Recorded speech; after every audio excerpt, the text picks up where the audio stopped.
Preview. खबर से Maharashtra news today के प्रोग्राम रूबरू में आपका इस्तकबाल है। नाज़रीन, जैसे कि आप जानते हैं कि हम इस प्रोग्राम के ज़रिए आपकी मुलाकात समाज के उन लोगों से करवाते हैं जिसने इस समाज में एक अपना मुकाम बनाया है और जो समाज के लिए कुछ दे रहा है। आज के जो हमारे मेहमान हैं अशफाक मोतीवाला साहब, ये पल्स एकेडमी दरअसल Zulekha Motiwala trust, education trust के अंतर्गत चलने वाली कई स्कूल्स है, उसमें से एक पल्स एकेडमी भी है जो आजकल चर्चा में है। और चर्चा का कारण ये है, चर्चा की वजह यह है कि उन्होंने हाल ही में एक स्कॉलरशिप डिक्लेयर की है जो 1,25,00,000 बराबर हो 1.5 करोड़ के करीब है, जो गरीब बच्चों को तालीम के लिए दी जाएंगी, उनके तालीम पर खर्च की जाएंगी, जो काबिल तारीफ कदम है। क्योंकि किसी भी समाज को अगर तरक्की करना है तो सबसे पहले उस समाज में एजुकेशन, तालीम देना ज़रूरी है। और ये फ़र्ज़ इस एकेडमी की तरफ से ये मोतीवाला फैमिली के ये मेंबरान कर रहे हैं, जो काबिल तारीफ़ है। सर, आपने हमें वक्त दिया उसके लिए बहुत बहुत शुक्रिया। जैसा कि हमने देखा कि आपके बहुत सारे स्कूल्स चलते हैं और आमतौर पर जो लेवल के आपके स्कूल है तो एक भावना, एक ऐसा ख्याल है आम लोगों का कि वहाँ पर सिर्फ पैसे वाले लोग पढ़ते हैं। इस सवाल का जवाब सबसे पहले आप दे दीजिए। जी, अस्सलाम वालेकुम रहमतुल्लाहि व बरकातहू। ये आपका सबसे पहले तो मैं शुक्रिया अदा करता हूँ कि आपने हमारे इस इदारे के ताल्लुक़ से और हमारे ताल्लुक़ से इस प्रोग्राम में कवरेज देने का सोचा। ये एक मौका है हम लोगों के लिए भी कि हम अपनी बात आपके नाज़रीन तक पहुँचा सकें। सबसे पहले तो मैं ये कहना चाहता हूँ कि अलग अलग मॉडल्स होते हैं काम करने के। कुछ मॉडल्स होते हैं जो चैरिटेबल मॉडल्स होते हैं, तो हमारे ट्रस्ट के अंडर में कुछ हम चैरिटेबल मॉडल्स भी चलाते हैं और कुछ मॉडल्स ऐसे होते हैं जो प्रोफेशनल होते हैं। मैं हमारे इस मॉडल को स्पेशली पल्स और हमारा जो एम्स जो इदारे चलते हैं, क्योंकि ये फ़ी कलेक्शन वाले मॉडल हैं, तो मैं इसको कमर्शियल नहीं कहूँगा, इसको प्रोफेशनल कहूँगा। क्यों? क्योंकि ये क्योंकि गवर्नमेंट इसको एड नहीं करती है और ये फ़ी कलेक्शन ही से चलते हैं। अगर क्वालिटी इदारे चलाने हैं तो फिर ये साइकिल मैच होना बहुत ज़रूरी है।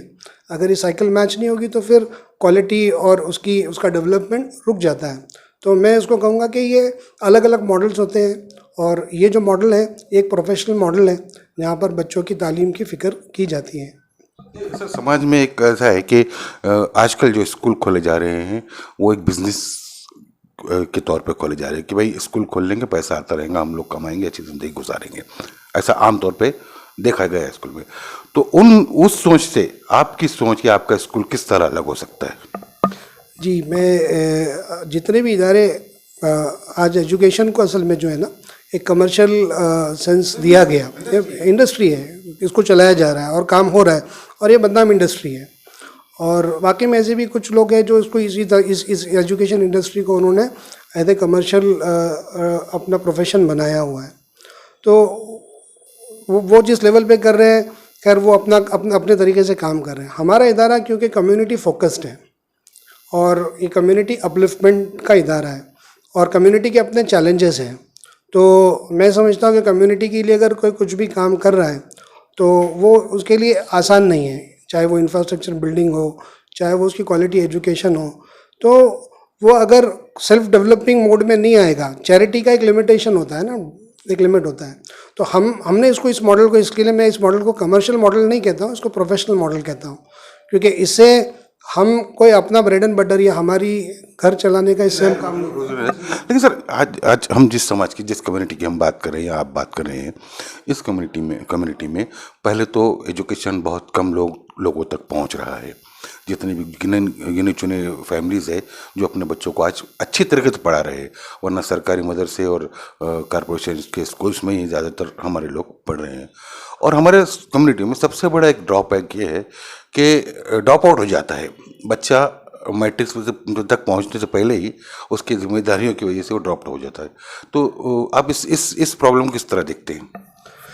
ये बहुत बड़ा चैलेंज है हम लोगों के सामने कि हमारे कम्युनिटी का अराउंड सिर्फ 17% बच्चा ऐसा है जो फर्दर एजुकेशन के लिए आगे प्रोसेस करता है, और बाकी जो है वो अराउंड 87 83 एंड अबव परसेंटेज हमारा ड्रॉप आउट हो जाता है। ये कम्युनिटी का बड़ा चैलेंज है और उसके रीजंस भी है, बहुत सारे रीजंस। एक तो अवेयरनेस नहीं है, दूसरा फाइनेंशियल कंस्ट्रेंट है, या फिर गवर्नमेंट की जो स्कीम्स है ना, वो हम डॉक्यूमेंटेशन की कमी होने की वजह से शायद अवेल नहीं कर पाते। ये सारे चैलेंजेस हैं, मगर है कि ये कम्युनिटी का इंटरनल पार्ट है, उसको हमको ही रिजॉल्व करना पड़ेगा और हम ही को इसको ऊपर लाना पड़ेगा। हम अपने इदारे से इसकी कोशिश करते हैं कि पेरेंट्स को और स्टूडेंट्स को, और हम जैसे अभी आप कह रहे थे हमने एक स्कॉलरशिप प्रोग्राम भी हम इसी के तहत चला रहे हैं।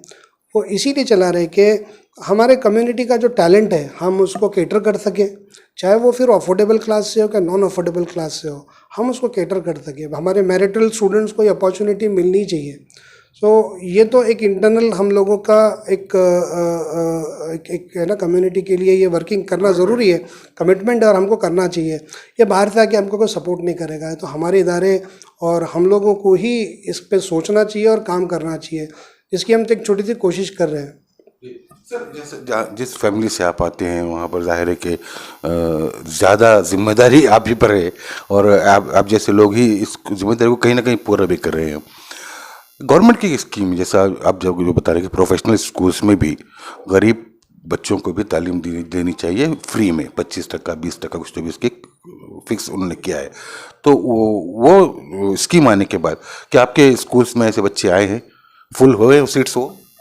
जी, हमारा इदारा क्योंकि एक माइनॉरिटी रजिस्टर्ड इदारा है, तो गवर्नमेंट जी हमारे पास असल में कम्युनिटी का स्कूल है ना, ये माइनॉरिटी रजिस्टर्ड इदारा है। तो माइनॉरिटी रजिस्टर्ड इदारा होने की वजह से हम ये गवर्नमेंट की स्कीम है, यानी गवर्नमेंट ने जो एक फ़िक्स कोटा रखा है कि वो बिलो पॉवर्टी लाइन के बच्चों को लेंगे, है ना, तो राइट टू एजुकेशन के अंडर में इन बच्चों को दिया जाता है। तो हमारे पास असल में हम लोग उसमें आते नहीं हैं, मगर क्योंकि हमारा कम्युनिटी का इदारा है, हम खुद हमारे ट्रस्ट और हमारी सोसाइटी के अंडर में हम इसकी कोशिश करते हैं कि हम अफोर्डेबल क्लास को भी सपोर्ट करें।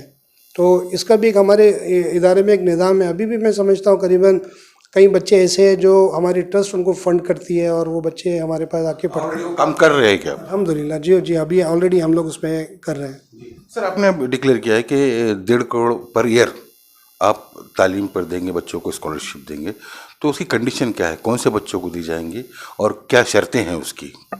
ये स्कॉलरशिप प्रोग्राम हम लोगों ने जो प्लान आउट किया है, ये करीबन 100 बच्चों के लिए सालाना हम लोगों ने प्लान किया है, जिसकी करीबन वैल्यू एनुअल जो करीबन 1 करोड़ 40 से 50 लाख के दरमियान में ये वैल्यूएशन जाती है। ये वैल्यूएशन का मतलब ये है कि हमारी जो स्कूल की फ़ीस है, अगर ये बच्चा पे कर अगर आता तो उसको इतना खर्च होता, एक बच्चे के पीछे 2.5 लाख रुपया 3 लाख रुपया खर्च होता। हम इस बच्चे को 100% स्कॉलरशिप दे रहे हैं, मगर इसकी कुछ कंडीशंस हम लोगों ने रखी है। एक तो कि वो मैरिटल बच्चे हों, ये ओपन फॉर ऑल नहीं है, ये मेरिट बेस्ड नहीं, ये नेशनल लेवल से हम बच्चों को इसमें ले रहे हैं। और पूरे करीबन अभी जैसे अभी हम लोगों ने जो एग्ज़ाम्स कंडक्ट किए थे, करीबन उसमें करीबन ऑलमोस्ट 250 से प्लस बच्चों ने उसमें अपीयर किया था और सारे बच्चे इसमें आए। इसमें हमारा एक एग्ज़ामिनेशन प्रोसेस है, एक ऑनलाइन एग्ज़ाम हुआ हम लोगों का, फिर अभी 29 को हमारा एक एंट्रेंस रिटन टेस्ट हुआ और हम लोगों ने क्राइटेरिया सेट किया। इस क्राइटेरिया पे जो आएगा, क्योंकि ये मेरिट बेस्ड स्कॉलरशिप है, ये स्कॉलरशिप है, स्कॉलर्स के लिए ये शिप है। ये ग्रेड 5 to 11 तक की अभी हमारे पास है और नेक्स्ट ईयर जो है वो इंशाल्लाह वो 12th भी होगी ऐसे। तो अभी हमारा इदारा सिर्फ 12 तक है, तो हम हमारे इदारे ही में ग्रेड 11 तक इस साल के लिए दे रहे हैं और आइंदा साल इंशाल्लाह 12th भी इसमें ऐड ऑन होगा। जैसा कि सभी जानते हैं कि आपके जो एकेडमिक स्कूल्स है वहाँ पर क्वालिटी भी है और अच्छे एकेडमिक्स पढ़ाने वाले लोग भी वहाँ पर मौजूद है। सर, हमारी सोसाइटी में ख़ुसूसन ख़वातीन के लिए तालीम का निज़ाम कहीं ना कहीं कमज़ोर नज़र आता है, जबकि जहाँ पर भी है ख़वातीन है वहाँ पर वो अव्वल नंबर पर है तालीम के मैदान में। उस तरफ कोई रुझान आपका, कि स्पेशली उनके लिए कुछ आपके पास प्लानिंग है आगे? हमारा इदारा की कोएडेड स्कूल है, हमारे पास जितनी अपॉर्चुनिटीज़ बॉयज़ के लिए है ना, उतनी ही पैरेलल अपॉर्चुनिटीज़ गर्ल्स के लिए भी। और हम लोग ज़्यादा कम्युनिटी को फोकस करवाना चाहते हैं गर्ल्स के लिए, क्योंकि देखिए दोनों अलग अलग चीज़। हमारे पास अगर गर्ल्स का एजुकेशन भी होता है ना, तो उसका मकसद है कि वो लेडी जो है वो आगे जाके नौकरी पे लगे, या है ना उसको रेवेन्यू जनरेटिंग बने, ये मकसद होता है। असल में मकसद तो ये होना चाहिए कि वो हमारी जनरेशन को संभालने वाली बने, क्योंकि माँ की गोद में जो तरबियत हो सकती है वो कहीं और नहीं हो सकती है। तो उसको अगर वो एजुकेटेड होगी तो वो अपने बच्चों की तालीम तरबियत की ज़्यादा फिक्र करेगी, यानी इस इंटेंशन से उसकी तालीम करवाई जानी चाहिए। और यकीनन ये बड़ा हमारे पास एक मसला है कि हम लोग लड़कियों की एजुकेशन पे बहुत ज़्यादा फोकस नहीं है। हालांकि जितने लड़कों पर हम फोकस्ड है उससे कई गुना ज़्यादा शायद हमें लड़कियों पर फोकस होना चाहिए। तो ये चाहिए कि ऐसा देखने में है कि लड़कियां ही ज़्यादा टॉपर है। जी, उनमें बहुत टैलेंट है, उनमें पढ़ने का जज्बा, पढ़ने का शौक़ है, मगर हमारी सोसाइटी का एक माइंडसेट बना हुआ है, तो ये बदलने की ज़रूरत है। हमारा इदारा भी इसके लिए काम करता है और वाकई में इसमें अवेयरनेस बहुत ज़्यादा लाने की ज़रूरत है। तो इंशाल्लाह अल्लाह की ज़ात से उम्मीद है, बढ़ भी रहा है ग्रेजुअली, एक डेवलपमेंट हम लोग देख रहे हैं। जिस स्पीड से बढ़ना चाहिए वहाँ नहीं बढ़ रहा है। आपकी एक नज़र करम होना चाहिए आप जैसे सोसाइटीज़ की या NGOs की, तो शायद वो बूम हो सके वो।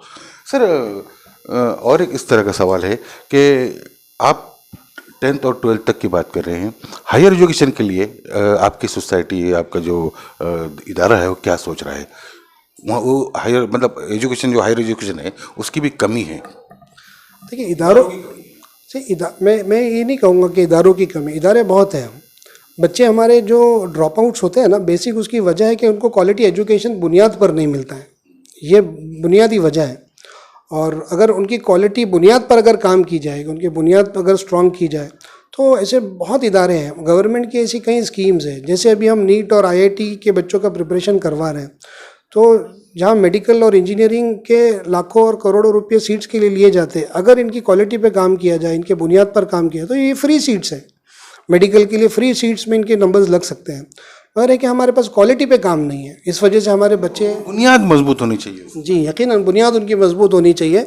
तो हमारा इरादा फर्दर कॉलेजेस का या आगे और मजीद करने का नहीं है, क्योंकि अगर हम लोग बुनियाद ही पे अगर काम कर पाएँ तो यही बहुत बड़ी चीज़ होगी और हम बुनियाद मजबूत। इसमें एक ऐसा भी हो सकता है कि एजुकेशन लोन जो दूसरे इदारों में या दूसरे शहरों में जो हमारे समाज के बच्चे पढ़ रहे हैं, बच्चे बच्चियाँ, उनको एजुकेशन लोन भी दिया जा सकता है अगर आपके जो प्लानिंग है उसमें, और वो जब वो काबिल हो जाएंगे, जब अपने पैरों पे खड़े हो जाएंगे, वापस लिया जाए। ऐसा कोई प्लानिंग भी आप?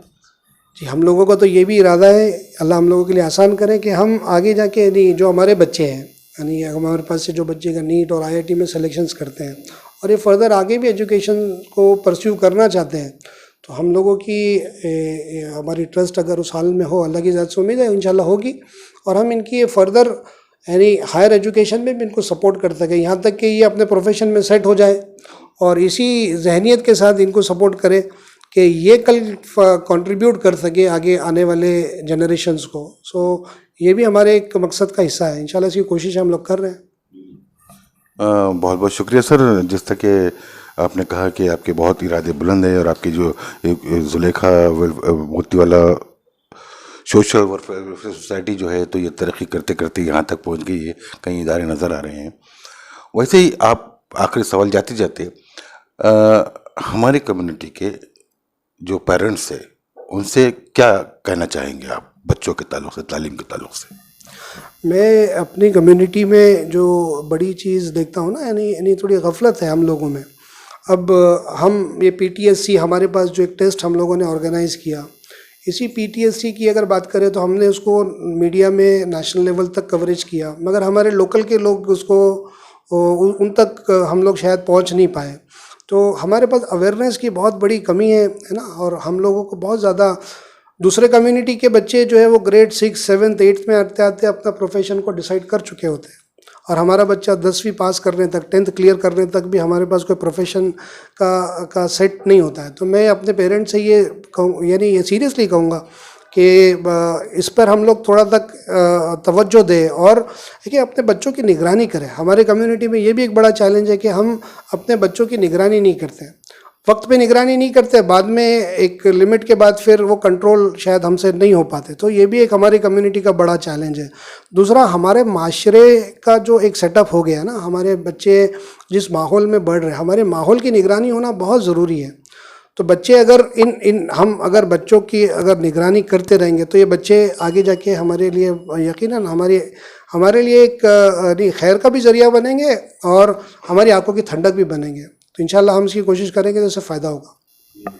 जिस तरह सर ने कहा कि बच्चों पर ध्यान देने की ज़रूरत है, बच्चों पर तवज्जो देने की ज़रूरत है, और जिस माहौल में हमारे नौजवान आज पढ़ रहे हैं वही उनकी ज़िंदगी का आगे चलकर अक्स होगा।